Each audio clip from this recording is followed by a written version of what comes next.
तानिया, तुम क्या कर रही हो? पैसों का इंतजाम। देखो, मैंने क्या किया है। मैंने अपनी बॉडी आईने में देखी और अंदाजा हुआ कि मेरे जिस्म पर कुछ प्रॉब्लम एरियाज हैं जिन पर तुम काम कर सकती हो। साशा के बाप ने मदद करने से इनकार कर दिया। तानिया, तुम मेरी बात सुन भी रही हो?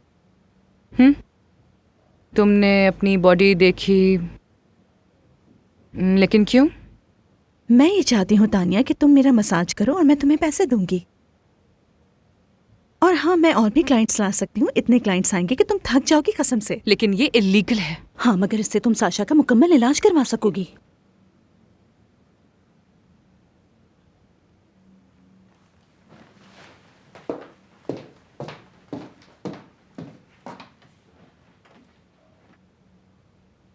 ठीक है, मैं तैयार हूं फिर।